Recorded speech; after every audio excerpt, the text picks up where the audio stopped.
Hello everyone. Today we will be dealing with the subject business law. Business law subject is quite very important for all of us because we are all commerce and management students, and having an understanding about business law gives you a sense, gives you an idea about how to conduct the overall business activities. So exactly is this business law? In my previous class also I have given you a small introduction about the subject. ಹೋದ ಕ್ಲಾಸಲ್ಲಿ ನಾನು ಒಂದು basic ಇಂಟ್ರಡಕ್ಷನ್ನು ಕೊಟ್ಟಿದ್ದೆ. ಈ ಕ್ಲಾಸಲ್ಲಿ ಸ್ವಲ್ಪ ಡೀಟೇಲಲ್ಲಿ ನಮ್ಮ ಸಿಲೆಬಸ್ನ ನಾವು ಸ್ಟಾರ್ಟ್ ಮಾಡೋಣ. So what is business law? Business law or business ಲಾಗೆ ಇನ್ನೊಂದು ಹೆಸರು ಇದೆ. It is also called as commercial law, or it is also called as mercantile law. So all the three terms are same. Sometimes we say mercantile law, sometimes we say business law, and sometimes we say commercial law. So what exactly is this subject all about? It is nothing but, law is nothing but the set of rules and regulations. What is the set of rules and regulations? Set of rules and regulations which are governing business activities. So this is about our subject. In general, when we talk about law, law is nothing but the conduct of, say, the things which guide human behavior. In general terms, we say it is the rule of uniformity. But when we are talking in terms of business, ನಾವು ಯಾವ business ಬಗ್ಗೆ ಮಾತಾಡ್ತಾ ಇದ್ದೀವಿ, ಅದು ನಮ್ಮ ಬಿಸ್ನೆಸ್ಸಲ್ಲಿ ನಾವು ಏನೇ ಒಂದು ಆ್ಯಕ್ಟಿವಿಟಿ ಮಾಡಿದ್ರು ಅದಕ್ಕೆ ಕೆಲವೊಂದು ರೂಲ್ಸ್ ಆ್ಯಂಡ್ ರೆಗ್ಯುಲೇಷನ್ಸ್ನ ನಾವು ಫಾಲೋ ಮಾಡಲೇಬೇಕು. ಫಾರ್ ಎಕ್ಸಾಂಪಲ್, ಈಗ ನಾನು ಒಂದು ಸಪ್ಲೈಯರ್ ಜೊತೆ ಒಂದು ಮಷೀನ್ ಆರ್ ರಾ ಮಟೀರಿಯಲ್ ತಗೊಳ್ಳೋಕ್ಕೆ ನಾನು ಅವ್ರ ಜೊತೆ ಮಾತಾಡ್ತೇನೆ. ಸೊ ಅವ್ರ ಜೊತೆ ಮಾತಾಡುವಾಗ ಓರಲಿ ನಾನು ಏನು ಮಾತಾಡ್ತೀನಿ ಅವ್ರ ಓರಲಿ ಏನು ಹೇಳ್ತೀವೋ ಅದು ನಮ್ಮ ಬಿಸ್ನೆಸ್ಸಲ್ಲಿ ಪ್ರಾಬ್ಲಮ್ ಕ್ರಿಯೇಟ್ ಮಾಡ್ಬೋದು. ಸೇ ಫಾರ್ ಎಕ್ಸಾಂಪಲ್, ಈಗ ಒಬ್ಬರು ಸಪ್ಲೈಯರ್ ಇದ್ದಾರೆ, ನಾನು ಬಿಸ್ನೆಸ್ ಸ್ಟಾರ್ಟ್ ಮಾಡಿದ್ದೀನಿ, ನನಗೊಂದು ಮಷಿನ್ ಬೇಕು. ಆ ಮಷಿನ್ ಬೆಲೆ ಒಂದು 10 ಲಕ್ಷ ಅಂತ ತಿಳ್ಕೊಳ್ಳಿ. 10 ಲಕ್ಷ ಇದ್ದಾಗ ಆ ಸಪ್ಲೈಯರ್ ಏನಂತಾನೆ, ನೀವು ಅಡ್ವಾನ್ಸ್ ಒಂದು 2 ಲಕ್ಷ ಕೊಡಿ, ನಾನು ಉಳಿದಿದ್ದು ಮಷಿನ್ ಕೊಟ್ಟ ಮೇಲೆ ನೀವು ಉಳಿದಿದ್ದು 8 ಲಕ್ಷ ರೂಪಾಯಿ ಕೊಡಿ ಅಂತ ಹೇಳ್ತಾನೆ. ಸೊ ನಾವು here orally when we R entering tomorrow, ಈಗ ನಾನು 2 ಲಕ್ಷ ಕೊಡ್ತೇನೆ, ಅವ್ರು ನನಗೆ ಮಷೀನೇ ಕೊಟ್ಟಿಲ್ಲ, ಅವಾಗ ಏನು ಮಾಡ್ತೀರಾ? ನೀವು ಕೋರ್ಟಿಗೆ ಹೋಗೋಂಗಿಲ್ಲ, ನಿಮ್ಮ ಹತ್ರ ಏನು ಪ್ರೂಫ್ನೂ ಇಲ್ಲ. ಸೊ ಇಲ್ಲಿ ಏನಾಗುತ್ತೆ, ನಿಮಗೆ ಲಾಸ್ ಆಗುತ್ತೆ. ಸೊ ಅದ್ರ ಸಲುವಾಗಿ ನಮ್ಮ ಬಿಸ್ನೆಸ್ಸಲ್ಲಿ ನಾವು ಯಾವುದೇ ಒಂದು ಆ್ಯಕ್ಟಿವಿಟಿ ಮಾಡಬೇಕು ಅಂತಂದರೆ, whatever activity we do, for that we have to record, we have to keep the documents. Say tomorrow you are giving 2 lakh rupees to the supplier for the purchase of the machine, and if the supplier is not delivering you the machine, then I can go to the court of law and demand either the supplier to supply the machine, or I can say give me my money back. Okay, that is what is the importance of the subject business law.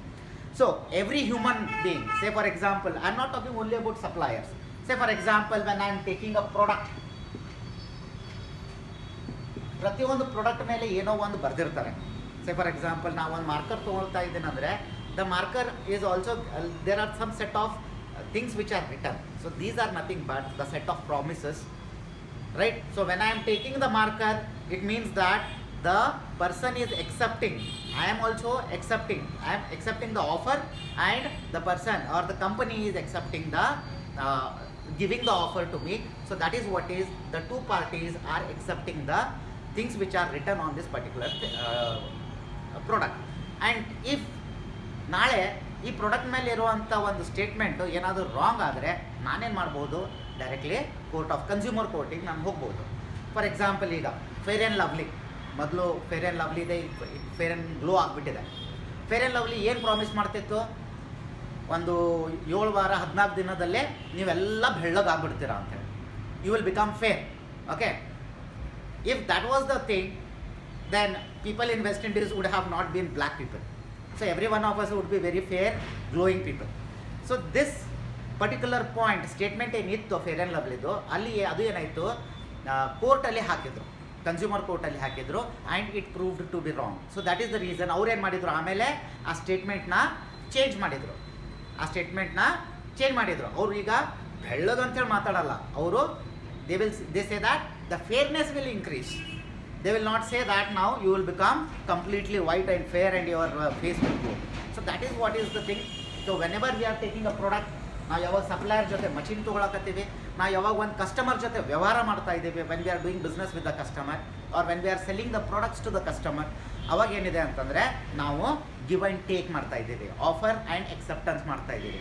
So ಅದಕ್ಕೆ ನಾವೇನಂತೀವಿ, basically ನಮ್ಮ ಸಬ್ಜೆಕ್ಟಲ್ಲಿ ಪ್ರತಿಯೊಂದು topic ನಾವೇನು ಓದ್ತೀವಿ ಅದು ನಮ್ಮ day to day activities, ನಮ್ಮ ಬಿಸ್ನೆಸ್ಸಲ್ಲೇ ಆಗಲಿ, ನಮ್ಮ ಪರ್ಸ್ನಲ್ ಲೈಫಲ್ಲಿ ಅನ್ನೋ ಆಗಲಿ, ನಾವು ಒಂದು ಸೆಟ್ ಆಫ್ ರೂಲ್ಸ್ ಆ್ಯಂಡ್ ರೆಗ್ಯುಲೇಷನ್ಸ್ನ ಎಕ್ಸೆಪ್ಟ್ ಮಾಡ್ತೀವಿ, ಇಲ್ಲ ಆಫರ್ ಕೊಡ್ತೀವಿ. ಸೊ ಅದ್ರ ಸಲುವಾಗಿ ನಮ್ಮ ಸಬ್ಜೆಕ್ಟು ಬಹಳ ಇಂಪಾರ್ಟೆಂಟ್ ಆಗುತ್ತೆ.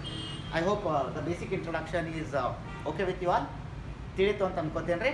ಕಮರ್ಷಿಯಲ್ ಲಾ ಆಗಲಿ, ಬಿಸ್ನೆಸ್ ಲಾ ಆಗಲಿ ಆರ್ ಮರ್ಕಂಟೈಲ್ ಲಾ ಆಗಲಿ, ಈ ಮೂರು ಹೆಸರು ಒನ್ ಆ್ಯಂಡ್ ದ ಸೇಮ್, ಬೇರೆ ಬೇರೆ ಟರ್ಮಲ್ಲಿ ಬೇರೆ ಬೇರೆ ಥರ ಅದನ್ನು ಯೂಸ್ ಮಾಡಿದ್ದಾರೆ.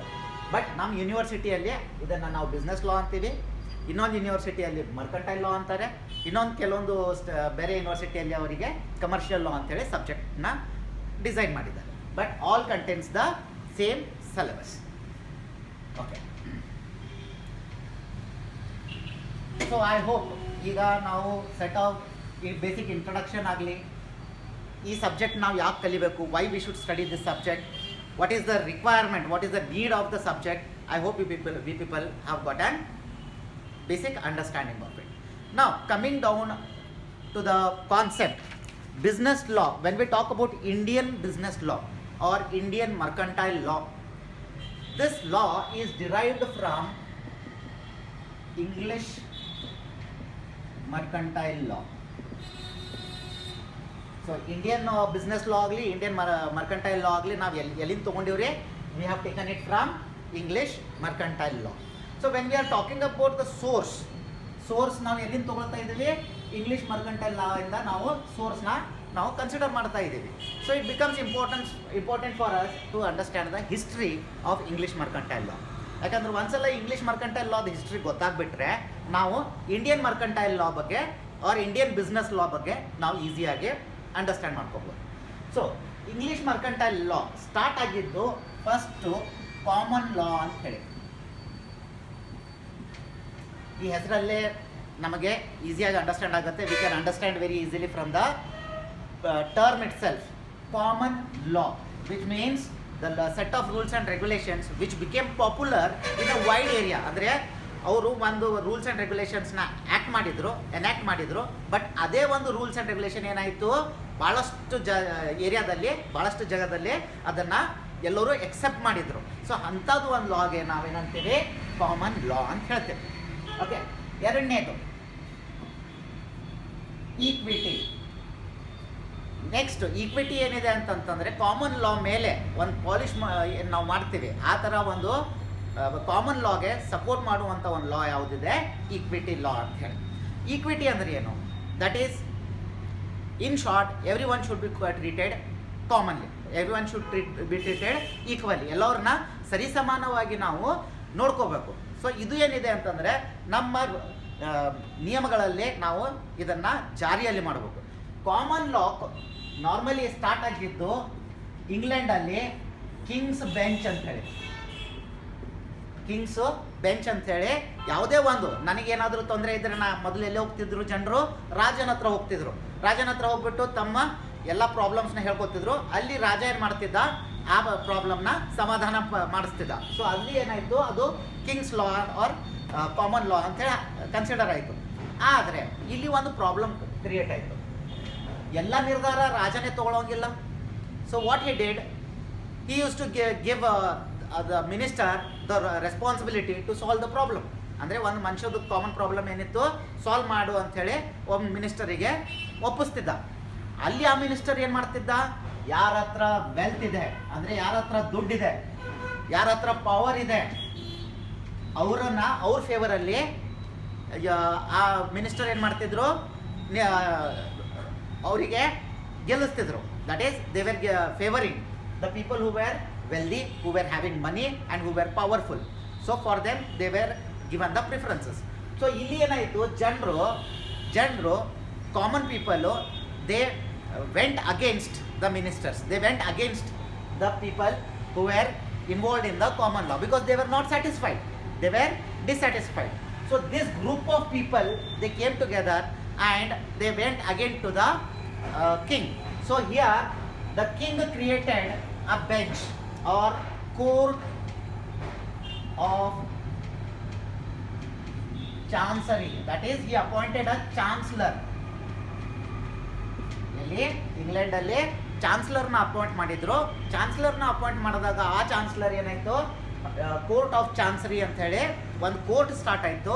ಅವ್ರೇನು ಮಾಡ್ತಿದ್ರು, ಈಕ್ವಲ್ ಯಾರದೇ ಏನೇ ಪ್ರಾಬ್ಲಮ್ ಇದ್ದರೆ ಆ ಪ್ರಾಬ್ಲಮ್ನ ಕನ್ಸಿಡರ್ ಮಾಡಿ ಈಕ್ವಲ್ ಸರಿಸಮಾನ ಎಲ್ಲರನ್ನ ಒಂದು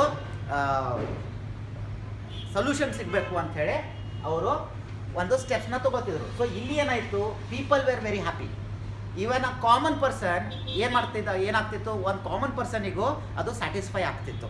ಸೊ ಅಲ್ಲಿ ಅವನಿಗೆ ಏನಾಯಿತು, ಭಾಳಷ್ಟು ಸ್ಯಾಟಿಸ್ಫ್ಯಾಕ್ಷನ್ ಆದಾಗ ಈಕ್ವಿಟಿ ಅಂದರೆ ಕೋರ್ಟ್ ಆಫ್ ಚಾನ್ಸರಿ ಸ್ವಲ್ಪ ಪಾಪ್ಯುಲರ್ ಆಯಿತು. ಕೋರ್ಟ್ ಆಫ್ ಚಾನ್ಸರಿ ಏನಾಯಿತು, ಭಾಳ ಪಾಪ್ಯುಲರ್ ಆಯಿತು. ಇದು ಏನಾಯಿತು ಕಾಮನ್ ಪೀಪಲಿಗೆ. ಆದರೆ ಅವಾಗ ಏನಾಗ್ತಿತ್ತು, ಮೊದಲೇನಾಗ್ತಿತ್ತು, ಜನರು ವ್ಯವಹಾರನೂ ಮಾಡ್ತಿದ್ರು. ವ್ಯವಹಾರ ಒಂದೇ ಕಡೆ ಮಾಡ್ತಿರ್ಲಿಲ್ಲ. ನಾನಿಲ್ಲಿ ಸಪೋಸ್ ಇಂಡಿಯಾದಲ್ಲಿ ನಾನು ಏನೋ ಒಂದು ಪ್ರೊಡಕ್ಷನ್ ಮಾಡ್ತಾ ಇದ್ದೀನಿ ಅಂದರೆ ನನ್ನ ಪ್ರಾಡಕ್ಟ್ನ ನಾನು ಇಂಗ್ಲೆಂಡಲ್ಲಿನೂ ಮಾರ್ತಿದ್ದೆ, ಅಮೇರಿಕಾದಾಗೂ ಮಾರ್ತಿದ್ದೆ. ಈಗ ನಾನು ಅಮೇರಿಕಾದವ್ರು ಇಂಗ್ಲೆಂಡಿಗೂ ಬಂದು ಮಾರ್ತಿದ್ರು, ಇಂಗ್ಲೆಂಡವ್ರು ಇಂಡಿಯಾದಲ್ಲಿನೂ ಬಂದು ಮಾರ್ತಿದ್ರು.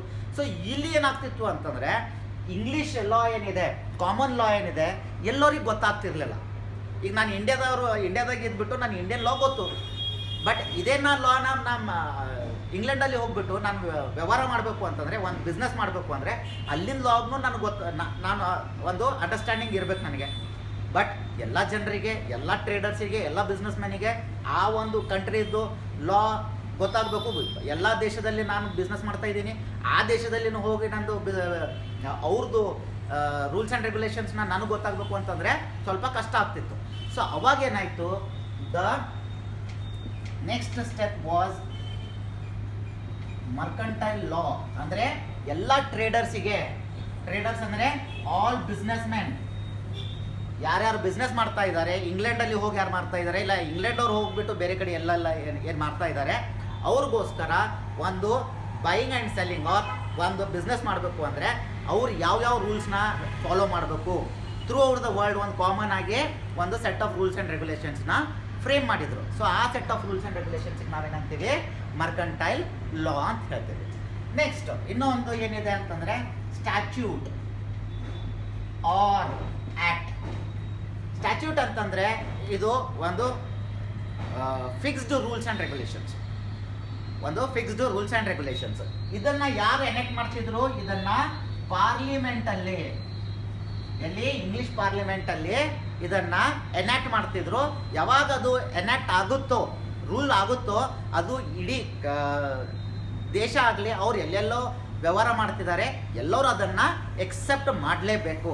ಅದನ್ನು ಅವರು ಮರ್ತೆ ಬಿಸ್ನೆಸ್ ಮಾಡುವಂಗೆ ಇರಲಿಲ್ಲ. So the fixed rules and regulations ಏನು ಪಾರ್ಲಿಮೆಂಟ್ ಮುಖಾಂತರ ಒಂದು ರೂಲ್ ಆಯಿತು, ಅದನ್ನು ನಾವೇನಂತೀವಿ ಸ್ಟ್ಯಾಚ್ಯೂಟ್ ಆರ್ ಆ್ಯಕ್ಟ್ ಅಂತ ಹೇಳ್ತೀವಿ. Okay, I hope you are understanding. So ಎಲ್ಲಾದರೂ ಸ್ವಲ್ಪ ಫಾಸ್ಟ್ ಇದ್ದರೆ ಹೇಳ್ರಿ, ಸ್ಲೋ ಆಗ್ತೀನಿ. Okay, common law, equity, mercantile law, statute law, ಇವೆಲ್ಲ ಈಸಿಯಾಗಿ ಅಂಡರ್ಸ್ಟ್ಯಾಂಡ್ ಆಯಿತು ಅಂತ ನಾನು ಅಂದ್ಕೊಳ್ತೇನೆ. ಓಕೆ, ಸ್ಟ್ಯಾಚ್ಯೂಟ್ ಲಾ ಆದಮೇಲೆ ಇನ್ನೊಂದು last case law. Case law ಅಂತಂದರೆ ಇಲ್ಲಿ ಏನಾಗ್ತಿತ್ತು, ಮೊದಲು ಎರಡು ಟೈಪ್ ಆಫ್ ಲಾಸ್ ಇದ್ವು. One which is recorded in the form of report, one which is unwritten.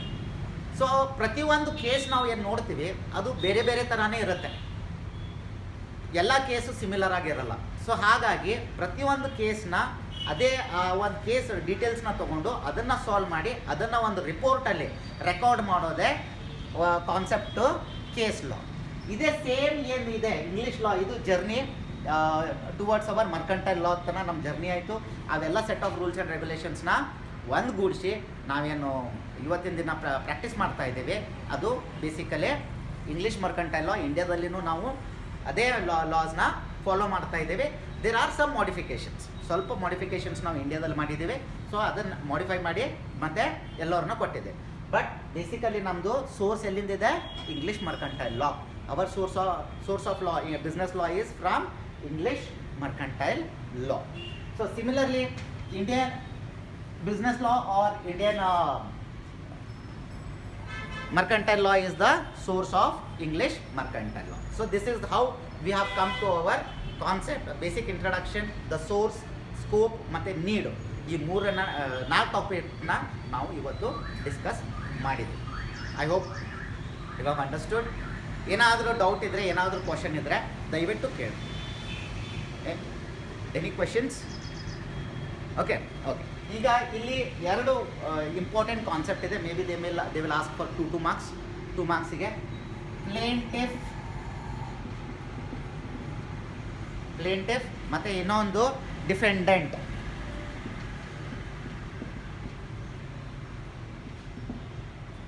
Plaintiff ಅಂತಂದರೆ the person who is filing a case. ನಾನು ಯಾರು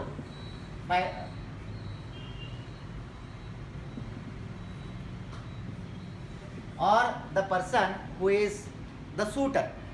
Okay, suitor or a person who is filing the case is known as plaintiff, and the person who is giving the answer for the case, because the case is on him. So ಇನ್ನೊಂದು person ಯಾರು, who is answering to the case is known as the defendant. So these are the 2 small like technical terms normally we come across in business law or mercantile law or commercial law. So ಇದು 2 ಮಾರ್ಕ್ಸಿಗೆ ಕೇಳೋದು ಭಾಳಷ್ಟು ಯೂನಿವರ್ಸಿಟಿಯಲ್ಲಿ, ನಮ್ಮ ಯೂನಿವರ್ಸಿಟಿಯಲ್ಲೂ ಕೇಳಿದ್ದಾರೆ. So normally ಅವ್ರು ಕೇಳೋದೇನು, what do you mean by plaintiff? Plaintiff ಅಂತಂದರೆ a person who is filing the case or the suitor is known as the plaintiff, and the person who is answering to the case or defending himself against the suit is known as the defendant. So these are the 2 important technical terms. So in my next class we will start discussing about the Indian Contract Act 1872, and from here on the subject becomes quite very interesting and very important from our exam point of view also, and from our career point of view when we are talking in terms of business. So we will discuss about Indian Contract Act 1872 in my next class. And please do share, subscribe and like the video, because your liking is like supporting us, and please do share with your